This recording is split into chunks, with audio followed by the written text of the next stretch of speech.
नमस्कार दोस्तों, इलेक्शंस खत्म हो चुकी हैं। कल इलेक्शन रिजल्ट आने वाला है। कौन कितनी सीटें जीतेगा ये कोई नहीं जानता। मार्च 2024 में न्यूज 18 के ओपिनियन पोल ने बीजेपी लेड एनडीए को 411 सीट्स दी थी। उसी समय इंडिया टीवी के सीएनएक्स ओपिनियन पोल ने इन्हें 399 सीटें दी थी।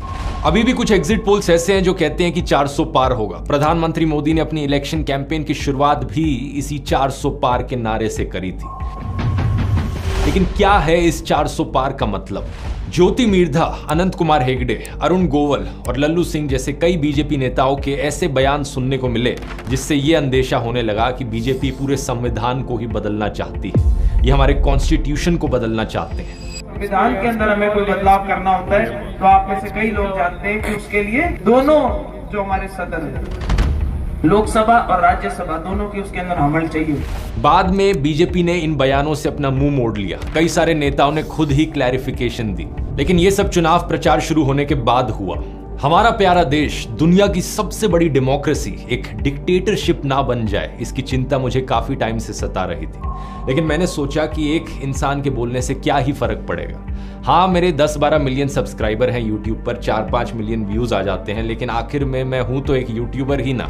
अगर ज्यादा पॉलिटिक्स पे बोलूंगा, ऐसी चीजों पर वीडियो बनाऊंगा तो बहुत सारी गालियां सुनने को मिलेंगी। लोग मेरे खिलाफ वीडियो बनाएंगे, डेथ थ्रेट्स मिलेंगे। मैंने सोचा छोड़ो ये सब, मुझे एजुकेशनल वीडियोस बनाने पसंद है, वही बनाता हूँ, वही बनाने में मजा आता है और क्या इन चीजों में पढ़ना। लेकिन फिर फरवरी के महीने में दोस्तों कुछ ऐसा हुआ जिसके बाद मुझसे रुका नहीं गया।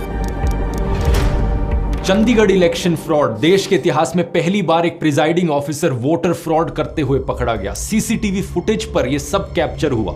सुप्रीम कोर्ट ने खुद कहा कि यहां पर मर्डर ऑफ डेमोक्रेसी हुआ है। यह एक घटना मेरे लिए ट्रिगर पॉइंट थी। ऐसा नहीं था कि इससे पहले कुछ और नहीं हुआ था, बहुत सारी चीजें हो रही थी साथ साथ। मीडिया का खरीदा जाना, चुनी गई सरकारों को गिराया जाना, एमएलएस की हॉर्स ट्रेडिंग।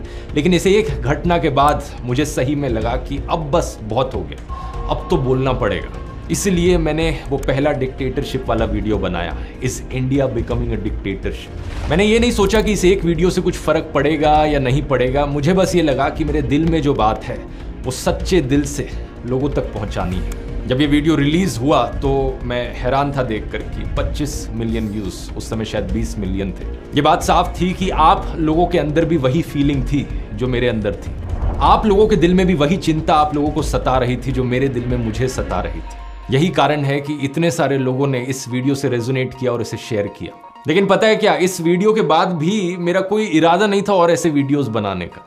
यह सिर्फ इत्तेफाक की बात थी कि इस वीडियो के आने के बाद दो और ऐसी घटनाएं घटती हैं। पहला, अरविंद केजरीवाल का अरेस्ट किया जाना और दूसरा, कांग्रेस के बैंक अकाउंट्स को फ्रीज किया जाना। अब कुछ लोग कहेंगे कि इन दोनों घटनाओं में गलत ही क्या हुआ, जो कानूनी प्रक्रिया थी सिर्फ उसे ही तो फॉलो किया जा रहा था। लेकिन सच्चाई आप भी जानते हो, मैं भी जानता हूं। ये जो एलिजिड लीकर स्कैम का केस था, किसके एलिगेशन के बल पर केजरीवाल को जेल में डाला गया था? एक ऐसा बंदा जिसकी कंपनियों ने करोड़ों रुपए का इलेक्टोरल बॉन्ड का चंदा डोनेट किया था बीजेपी को। और कांग्रेस को सालों पुरानी छोटी सी बात की ऐसी सजा दी जा रही थी जिससे कि उनकी सारी चुनावी कैंपेन ही क्रिपल हो जाए। एनीवेज, बात यह है कि मैं ये देखकर हैरान हो गया कि जो बात मैंने अपने पहले वीडियो में कही थी वो बात सच साबित होती जा रही थी। इस पॉइंट ऑफ टाइम के बाद से मुझे लगा कि कोई और कुछ करे या ना करे, लेकिन मैं अपनी तरफ से पूरी कोशिश करूंगा लोगों को जागरूक करने की। लेकिन ये कोशिश एक पहाड़ चढ़ने से भी मुश्किल थी। एक ऐसे दौर में जहां सभी टीवी चैनल्स गोदी मीडिया बन चुके हैं, हिंदी के ज्यादातर अखबार बिक चुके हैं, व्हाट्सएप माफिया तो लोगों के फोन में घुस चुका है। एक यूट्यूब चैनल क्या ही कर लेगा इन सब चीजों के खिलाफ। लेकिन फिर भी मुझे लगा कुछ फर्क पड़े ना पड़े, अब बोलना जरूरी है। भगवत गीता का एक श्लोक ध्यान में आया जिसकी बात मैंने फर्स्ट वीडियो में भी करी थी, अध्याय 2 श्लोक 47, जहां श्री कृष्ण कहते हैं कि कर्म करो, फल की चिंता मत करो। फल के बारे में ऑब्सेस्ड होना बंद करो, क्योंकि उस पर तुम्हारा अधिकार नहीं है। हालांकि इसका मतलब यह भी नहीं कि तुम निष्क्रिय हो जाओ, तुम वो करो जो तुम्हें करना चाहिए। मैंने भगत सिंह के बारे में सोचा जब उन्हें फांसी पर चढ़ाया जा रहा था। क्या ये ख्याल उनके दिमाग में आया होगा कि मेरे फांसी पर चढ़ने का नतीजा क्या होगा? क्या वो इस चीज को सोच रहे होंगे कि जब मुझे फांसी पर चढ़ाया जाएगा तो इसके बाद हमारे देश को आजादी मिल जाएगी? क्या सही में हमें आजादी मिलेगी? क्या मेरी कुर्बानी देने से क्या सही में अंग्रेज देश को छोड़ के चले जाएंगे? ये सब नहीं सोचा था उन्होंने। उन्होंने अपनी कुर्बानी दी साल 1931 में। आज़ादी मिली हमें 1947 में, यानी आज़ादी में अभी भी 16 साल और लगने थे। वो इस बात को जानते थे कि अपनी जान की कुर्बानी देकर भी कोई गारंटी नहीं है कि आज़ादी मिलेगी ही। और गारंटी तो छोड़ो, उस वक्त कोई उम्मीद भी नहीं थी आज़ादी मिलने की, लेकिन फिर भी जो सही चीज़ थी उन्होंने वो करी। उनका फोकस बस सही कर्म करने पर था, अपना धर्म निभाने पर था। उन्होंने भी कभी फल की नहीं सोची। इस फोटो को देखिए, मैंने इस बंदे के बारे में सोचा जब सारी भीड़ वहां पर हिटलर वाला नाज़ी सल्यूट कर रही थी। ये बंदा जिसका नाम था ऑगस्ट लांडमैसर, ये हाथ मोड़ कर खड़ा था, सल्यूट करने को राजी नहीं। जूम करके जरा इसका एक्सप्रेशन देखो चेहरे पर, कितने कॉन्फिडेंस के साथ रेजिस्ट कर रहा है। इवन दो ये इकलौता था वहां पर जो ये सल्यूट नहीं कर रहा था। क्या इसने ये करने से पहले सोचा होगा कि अगर मैं पूरी भीड़ में इकलौता बंदा हुआ जिसने ये वाला सल्यूट नहीं किया तो मेरे साथ क्या होगा, इसका नतीजा क्या होगा, मेरे एक अकेले इंसान के से ये सल्यूट ना करने से क्या हो जाएगा? हिटलर की तानाशाही खत्म हो जाएगी क्या अकेले बंदे से? ना, इसने भी फल की नहीं सोची।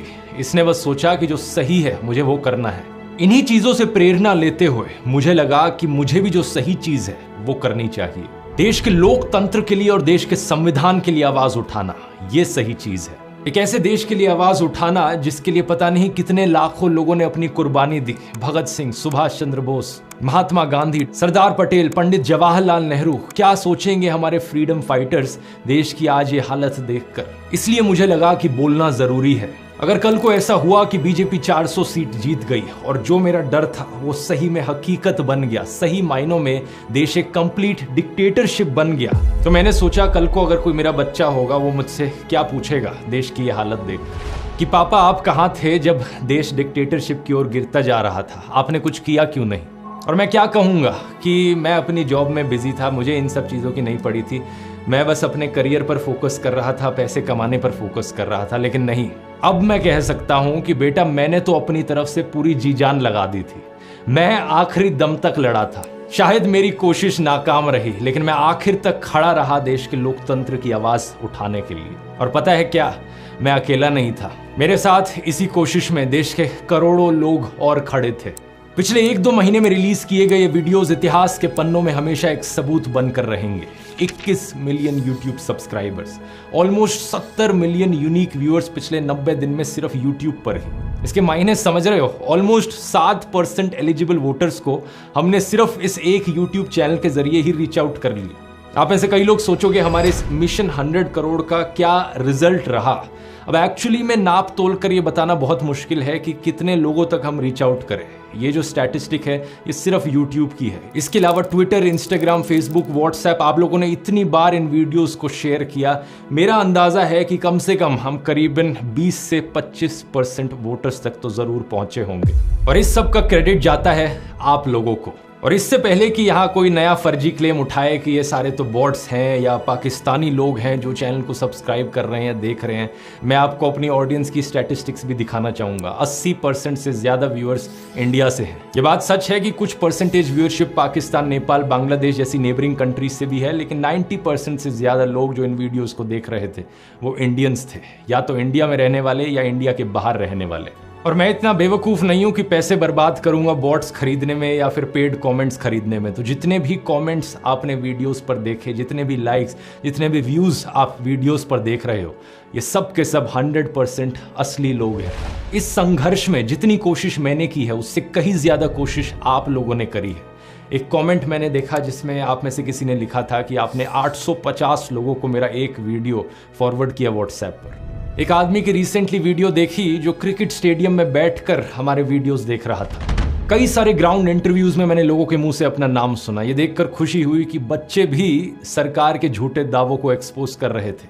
एक वीडियो में ईडी की वेपनाइजेशन की बात करता है कोई लड़का, तो यूट्यूब रिपोर्टर उनसे पूछते हैं कि तुम्हें इतना कैसे पता चला? तो उन्होंने कहा ध्रुव राठी के वीडियोस देखकर पता चला। आपने कहा ईडी, आपको इतनी ज्यादा नॉलेज है, ईडी पता है आपको क्या होता है? जब आप एक ध्रुव राठी का वीडियो देख लोगे ना, आपको समझ में आ जाएगा। बॉलीवुड के कई सेलिब्रिटीज हैं जिन्होंने मुझे मैसेज करके बताया कि वो कितना इंस्पायर्ड फील किए इन वीडियोस को देखकर। एक एक्टर ने मुझे बताया जिस दिन मुंबई में वोटिंग थी उस दौरान उनकी लखनऊ में फिल्म की शूटिंग चल रही थी, लेकिन हमारे प्रयास को देखकर वो इतने प्रभावित हुए कि उस दिन उन्होंने रिटर्न फ्लाइट बुक करा ली। कई फॉरेन में रहने वाले लोगों ने मुझे यही चीज लिखकर बताई कि सिर्फ मेरे वीडियोस को देखकर वो इतना मोटिवेट हुए वोट करने को कि वो फ्लाइट पकड़कर आ गए सिर्फ वोटिंग के लिए। दूसरी तरफ किसी ने बताया कि उनके एक दोस्त ने दफ्तर से छुट्टी ले ली और प्रोजेक्टर लेकर हरियाणा और राजस्थान में चले गए। गांव-गांव में लोगों को ये वीडियो दिखाने लगे प्रोजेक्टर के जरिए।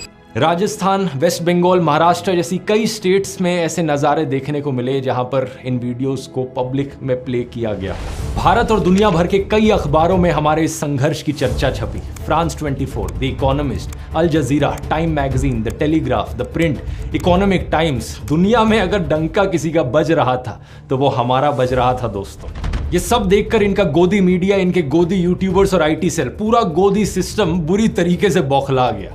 जो हमले मेरे ऊपर इन्होंने किए, जो बदनामी करने की कोशिश करी इन्होंने मेरी, वो भी नेक्स्ट लेवल की थी। किसी ने मुझे कुत्ता कहा, किसी ने कॉकरोच कहा, तो किसी ने बुली कहा, किसी ने एंटी नेशनल कहा, किसी ने कहा चाइनीज फंडेड है, तो किसी ने कहा ये तो पाकिस्तानी है। जाने कितने झूठे इल्जाम लगाए गए और कितने ही वीडियोस इन लोगों ने मेरे ऊपर बनाए।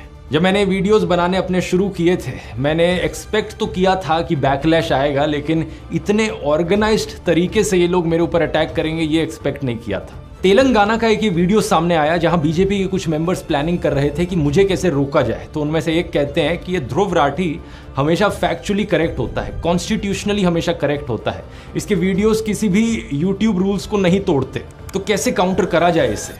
ఇప్పుడు యూట్యూబ్ లో ఒక ధ్రువరాటి అనే వాడు ఇష్టం వచ్చినట్టు వాడుతున్నాడు, వాడు చరిత్రను ఇంకా మార్చేస్తున్నాడు, చాలా మంది లాక్ వ్యూస్ వస్తున్నాయి, దాని గురించి మీరు వాడు యూట్యూబ్ కి కంప్లైంట్స్ ఉంటారు, వాడు యూట్యూబ్ రెగ్యులేషన్స్ కి కరెక్ట్ ఉంటాడు, అన్లెస్ అండ్ అంటిల్ వాడు అక్కడ ఏదైనా చేర్చాడు చేస్తేనే మనం మనకి గెలకొచ్చు। వాడు మాట్లాడేది కూడా రాజ్యాంగబద్ధంగా మాట్లాడతాడు। वाह क्या बात कही है। देखो देखो दोस्तों, इससे पता चलता है कि कैसे आपके हेटर्स भी सीक्रेट एडमायरर्स हो सकते हैं। अगर मैंने कभी कुछ गलत किया ही नहीं तो कैसे मुझे काउंटर किया जाए। ये कहते हैं कि प्लान है इसके खिलाफ झूठी खबरें फैलाओ, झूठी खबरें फैलाओ कि जैसे ध्रुव राठी ने झूठ बोला हो कि प्रधानमंत्री मोदी सनी लियोनी को मंत्री बनाने वाले हैं। అంటే సన్నీ లియోని నెక్స్ట్ నరేంద్ర మోడీ కేబినెట్ లో మహిళా శిశు సంక్షేమ శాఖకు మంత్రిగా చేస్తున్నారని ధ్రువ రాఠీ చెప్పిందని చెప్పారు। वाह क्या प्लान बनाया है, यानी कि फेक न्यूज फैलाओ कि ध्रुव राठी ने फेक न्यूज फैलाई है। दोस्तों, मैं अक्सर बात करता हूं अपने वीडियोस में आर्टिफिशियल इंटेलिजेंस और चैट GPT की। इन लोगों ने वहां भी कसर नहीं छोड़ी, डीप फेक का इस्तेमाल किया मेरे खिलाफ एक झूठी खबर फैलाने के लिए। किसी ने ये झूठी ऑडियो क्लिप डाली जिसमें मेरी आवाज को इमिटेट करने की कोशिश करी गई है। ऐसा दिखाने की कोशिश करी गई कि मैं फोन कॉल पर किसी पॉलिटिशियन से बात कर रहा था और पैसे मांग रहा था। Don't worry, I am with you, आप चिंता न करो। आई एम वार्निंग यू, तुम्हारे साथ भी ऐसे ही करेंगे। तुम्हारा पैसा टाइम पे मिलता है। हाँ, मुझे तो UK से आता है ना, मेरा चैनल क्लियर है। Please, no need to defend them on this, no need. I'll call you, मैं बात करता हूँ आपसे। देखो किस हद तक ये चले गए मुझे बदनाम करने के लिए। ऊपर से जो रेगुलर वीडियोस इनके आ रहे हैं जहां पे मुझे इंसल्ट किया जाता है, कभी कुत्ता बोलकर, कभी कॉकरोच बोलकर, तो कभी बुली बोलकर।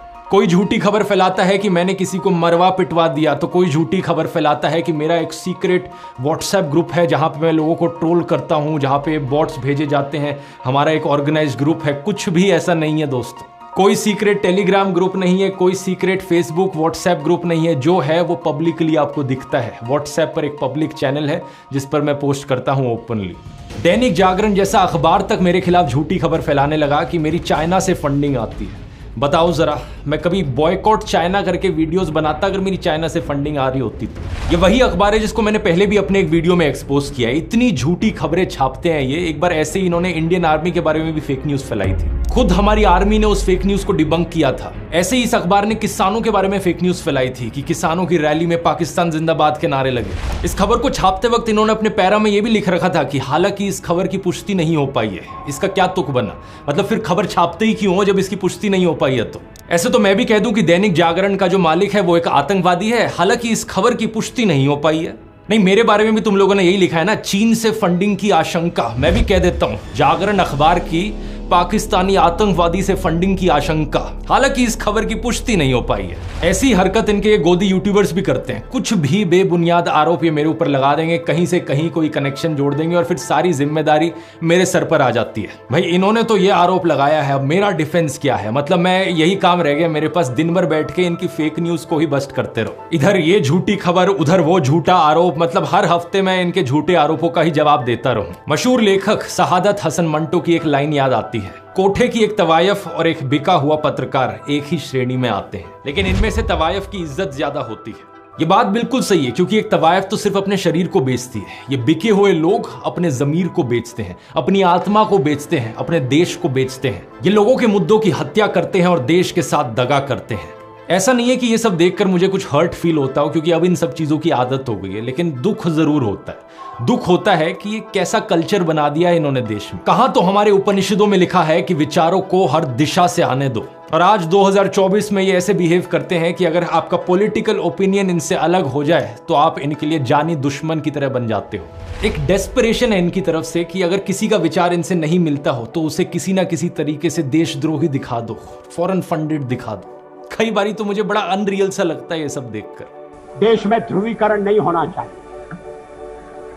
न सांप्रदायिक आधार पर, न जातीय आधार पर, न राजनीति ऐसे दो खेमों में बंटनी चाहिए कि जिनमें संवाद न हो, जिनमें चर्चा न हो। लेकिन सच बात पता है क्या है दोस्तों, आपकी तरफ से इतना सारा प्यार, इतना सारा सपोर्ट मुझे मिला कि इनकी कोई भी झूठ की दुकान टिक नहीं पाई। हर रोज के मुझे हजारों मैसेजेस मिले, ईमेल्स मिली, किसी ने आप में से मेरी पेंटिंग बना दी, किसी ने कोई गाना ही बना डाला।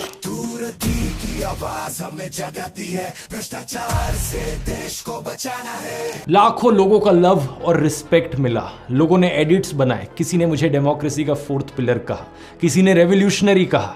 इसलिए आपके इन लाखों कॉम्प्लीमेंट्स के बीच गोदी इकोसिस्टम के सभी अटैक्स फेल रहे हैं। चरण वंदना करने वाले लोग डेली बेसिस पर अपनी बदतमीजी का सबूत देते रहे और हम देश के मुद्दों पर बात करते रहे। बेरोजगारी पर वीडियोस बनाए, किसानों के मुद्दे उठाए, इलेक्टोरल बॉन्ड स्कैम पर बात करी, फार्मा स्कैम की बात करी, खाने में डलने वाले मसालों की बात करी, व्हाट्सएप यूनिवर्सिटी के चारों डिपार्टमेंट्स को पूरी तरीके से तबाह कर दिया। इसी तरह से हमारा मिशन 100 करोड़ चलता रहा। ये मेरे अकेले का मिशन नहीं था, यह हम सब का मिशन था। हर एक उस भारतीय का मिशन है जो देश की फिक्र करता है, जो देश को बेहतर बनते हुए देखना चाहता है, जो आम लोगों के बेहतर भविष्य की फिक्र करता है। और कल चुनाव का नतीजा चाहे जो भी हो, लेकिन कोई भी हमसे ये एहसास नहीं छीन सकता। इस एहसास को इस वीडियो में सहेजने की मुझे जरूरत महसूस हुई। लगा कि इसे डॉक्यूमेंट किया जाना चाहिए, ताकि जब भी दुनिया में किसी देश में लोकतंत्र कमजोर हो रहा हो और देश के लोगों को जब भी हिम्मत चाहिए हो, तो हमारी ये दास्ता उनके लिए एक प्रेरणा बन सके। और वैसे दूसरों के लिए ही क्यों, ये दास्ता हमारे लिए भी तो एक प्रेरणा है। ये संघर्ष हमारा खत्म नहीं हुआ है। क्या पता कल के चुनाव के नतीजों में बीजेपी वाकई 350-400 सीट जीत जाए और प्रधानमंत्री देश को तानाशाही की दिशा में ही आगे बढ़ाते रहे। तब क्या करेंगे? प्रेरणा लेंगे अभी तक के इस सफर से, इस वीडियो से, और कोशिश को जारी रखेंगे। और अगर कल इंडिया अलायंस की भी जीत हुई तब भी ये सिलसिला थमेगा नहीं, क्योंकि इतना तो है कि देश में ध्रुवीकरण कम होगा, तानाशाही के काले बादल छट जाएंगे, लेकिन ऐसा नहीं कि अचानक से सब कुछ सही हो जाएगा। किसी ने एक बार कॉमेंट्स में पूछा था कि अगर कल को इंडिया अलायंस की सरकार बनती है तो क्या मैं तब भी आवाज उठाऊंगा? ऑब्वियसली उठाऊंगा, इस बात में कोई शक की गुंजाइश नहीं है। जब तक देश स्वर्ग नहीं बन जाता तब तक सुधार का स्कोप हमेशा है, तब तक आवाज उठानी बनती है, और जब सब ठीक भी हो जाए तब भी नजर बनाए रखनी पड़ती है। यही लोकतंत्र है। और वैसे अभी तो बहुत बहुत बहुत कुछ सुधारना बचा है।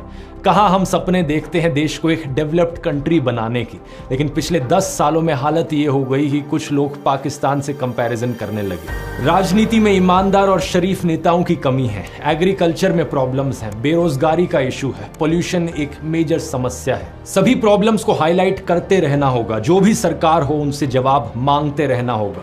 मैं एक ऐसा देश देखना चाहता हूं, एक ऐसी दुनिया देखना चाहता हूं जहां पर हर इंसान साफ हवा में सांस ले, साफ पानी पिए, हर इंसान को ऊपर उठने का मौका मिले, कोई भेदभाव ना हो, कोई अन्याय ना हो, किसी की आवाज को नीचे दबाया ना जाए।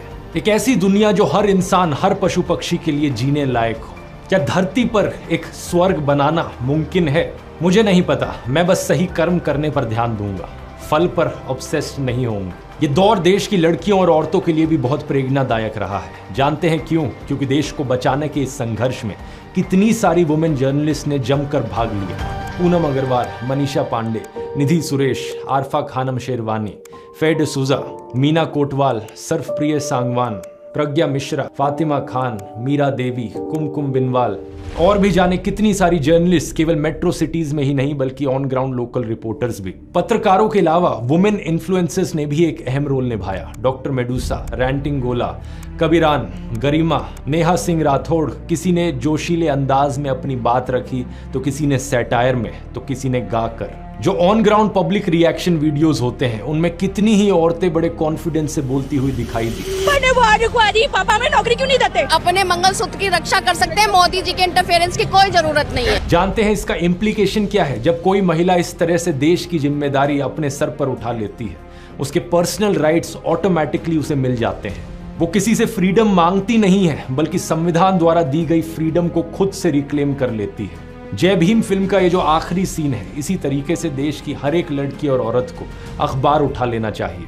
बहुत हो चुका ये हनी सिंह टाइप के गानों से इन्फ्लुएंस होकर खुद को एक ऑब्जेक्ट की तरह देखना, एक ऐसे इंसान की तरह देखना जो केवल सजना संवरना जानता हो। बहुत हो चुका ये शॉपिंग लवर वाला जो लेबल है, कोई गर्व की बात नहीं है इसमें। बहुत हो चुके ये स्टीरियोटाइप्स की लड़कियां पॉलिटिक्स को नहीं समझती। अब बाहर निकलिए इस कोकून से। याद रखिए कि इसी दुनिया में एक डाफने गैलिजिया थी जिन्होंने पनामा पेपर्स के जरिए पूरी दुनिया के करप्ट लोगों को एक्सपोज कर दिया और अपनी पत्रकारिता करते हुए शहीद हो गए। लेकिन बात यहाँ सिर्फ औरतों की नहीं है। रवीश कुमार, आकाश बैनर्जी, अभिसार शर्मा, अजीत अंजुम जैसे कई पत्रकारों ने संघर्ष किया सच दिखाने का। अर्पित शर्मा और मुकेश मोहन जैसे कई इन्फ्लुएंसर्स ने भी हिम्मत दिखाई आवाज उठाने की। लेकिन आप फिर भी शायद सोचो कि आप अकेले क्या कर सकते हो। कई बार बहुत से लोग कमेंट्स में लिखते हैं, कुछ लोग हेल्पलेसनेस जताते हैं कि वो ज्यादा कुछ नहीं कर पा रहे हैं। आप में से कईयों ने पूछा कि मैं क्या कर सकता हूं देश के लिए। मैं यहां पर कहूंगा कि देश के लिए कुछ करने की बजाय